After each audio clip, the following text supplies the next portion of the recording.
और आज का दिन मैं अपनी ऑफिस में जा रहा हूँ, आज मैं एम्बेसी में जा रहा हूँ, आज मैं इनविटेशन दे रहा हूँ आपको कि आप मेरे साथ चलें, आप मेरे साथ चलें। जब आप इनविटेशन नहीं देते तो वो आपके साथ क्यों जाएगा? परमेश्वर, मैं शादी में जा रहा हूँ किसी की, मेरी सुरक्षा करना, लेकिन वहां पर शादी में जाते हैं भाई साहब, एक प्लेट में गोलगप्पे, छोले भटूरे सब कुछ, और उनके पेट में भूख लगती रहती है और खा जाते हैं, और रास्ते में कोई बार एक्सीडेंट हो जाता है, कुछ प्रॉब्लम हो जाती है। क्यों? क्योंकि आपने इन्विटेशन नहीं दिया भाई यीशु मसीह को। आप कहते हैं कि बस प्रार्थना करते हैं, और कई बार कई लोग तो प्रार्थना भी नहीं करते और बताते ही नहीं परमेश्वर को मैं कहाँ जा रहा हूँ। इसलिए परमेश्वर ने यिर्मयाह को पूछा, तू कहां पर है? मैं कह रहा हूं कि बहुत सारी बातें परमेश्वर पूछता है। उसने अब्राहम को कहा, कह रहा कि तेरी पत्नी कहां पर है? आदम को कहते तू कहां पर है, तेरी पत्नी कहां पर है? उसने कहा हम छिप गए थे, क्योंकि हमारे अंदर टैलेंट तो था, लेकिन हम तेरे सामने कह रहे कि तुझे पुकार नहीं पाए, कह रहा तुझे इनविटेशन नहीं दे पाए। अकेले बाग में चले गए आम खाने के लिए। आज अकेले चले जाते हैं शोरूम में कपड़े खरीदने के लिए। ये सपना भी जाती है जब कपड़े खरीदने के लिए, तो अकेले चली जाती है कई बार। तो हो सकता है कह रहा अगर आप कह रहा कि अगर आपके सपना, मीना, टीनू, जो भी आपके घर में कोई नाम है,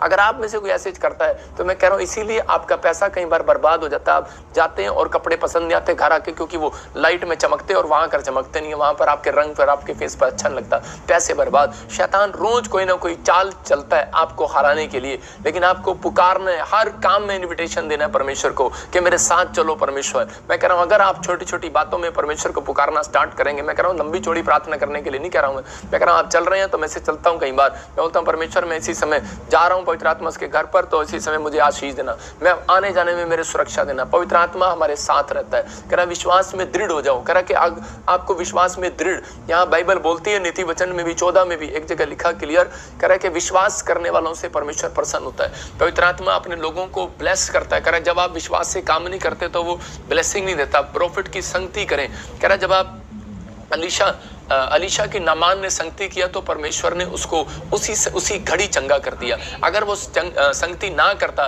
तो वो शायद उसकी बात ना मानता तो वो चंगा ना होता। हम देखते हैं कि शैतान यही चाहता है कई बार कि वो आपको दबाना चाहता है। मत्ती के 13:7 में देखेंगे कि शैतान को मालूम है कि ये मसीह लोग हैं, ये प्रार्थना करने वाले लोग हैं, इनको मैं किसी तरीके से कह रहा है कि अगर इन्होंने प्रार्थना कर ली तो आज इनका जो टैलेंट है, वो जो दबा हुआ है वो बाहर आ जाएगा, इनकी जो जॉब दबी हुई है वो बाहर आ जाएगी, इनका जो कह रहा कि बीज है, कह रहा ये बीज है, कह रहा कि ये मिट्टी में दबे हुए हैं और इनका फल बाहर आ जाएगा। इसलिए कह रहा इनको प्रार्थना करने से रोकना है, इनको इन्विटेशन देने से रोकना है, इनको पवित्र आत्मा को पुकारने से रोकना है। बस प्रार्थना। लोग ऐसे प्रार्थना करते हैं, हालेलुया परमेश्वर अच्छा, ओके गॉड ब्लेस यू, आमीन आमीन। बस कुछ लोग इस तरीके की प्रार्थना करते हैं। 5 मिनट की प्रार्थना रह गई यार लोगों की। मैं कह रहा हूँ आजकल तो कह रहा न्यू फैशन हो गया, 2024 चल रहा है, 23 चल रहा है, तो इस समय आजकल 2 मिनट की प्रार्थना भी रह गई है लोगों की।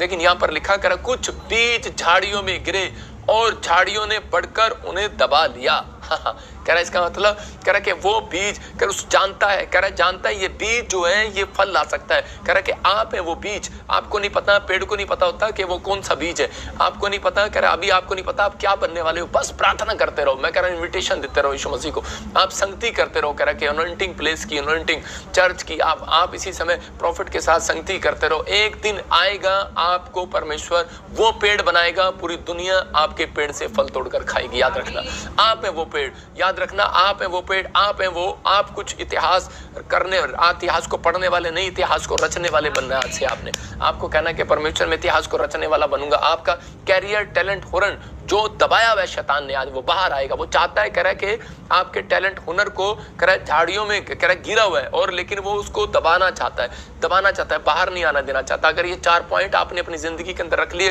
प्रार्थना करने वालों का, विश्वास से काम करने वालों का, मैं कह रहा हूं कैरियर आज रात बनने वाला यीशु मसीह के नाम में।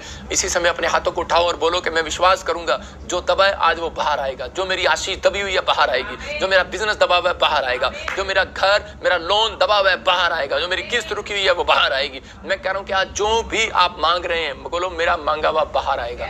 परमेश्वर आज रात आपके लिए बाहर निकालना चाहता है। मैं कह रहा हूं लाखों लोग आते हैं मेरे चंडीगढ़ चर्च में, परमेश्वर सुनता है प्रार्थनाओं को, पवित्र आत्मा आशीष देता है। बहुत सारे लोग कह रहे कि ब्रांचों में जुड़े हुए हैं, वहां पर बैठकर ही लोग, बहुत सारे लोग आशीष पाते हैं। ये परमेश्वर की ओर से। आप कहीं से भी हैं, आज रात आप जुड़ने वाले हैं। आज आपका कुछ भी दबा है बाहर आएगा यीशु मसीह के नाम में। मैं यूसुफ के गवाही से बता रहा हूँ। यूसुफ का आप जानते हैं बाइबल के अंदर कि यूसुफ को एक दिन परमेश्वर ने दर्शन दिया, और दर्शन देने के बाद उसको कहा कि मैं तुझे चमकाऊंगा। और उसने जब अपना दर्शन अपने भाइयों को बता दिया तो उसी समय शैतान ने झाड़ी बनकर, उसके भाइयों के द्वारा झाड़ियां बनकर उसको दबाना चाहा, उसको घेरना चाहा। लेकिन मैं कह रहा हूं कि हो सकता है कि आपको परमेश्वर ने देख लिया, प्रार्थना करने वाले बंदे को कितना भी कोई दबाना चाहे,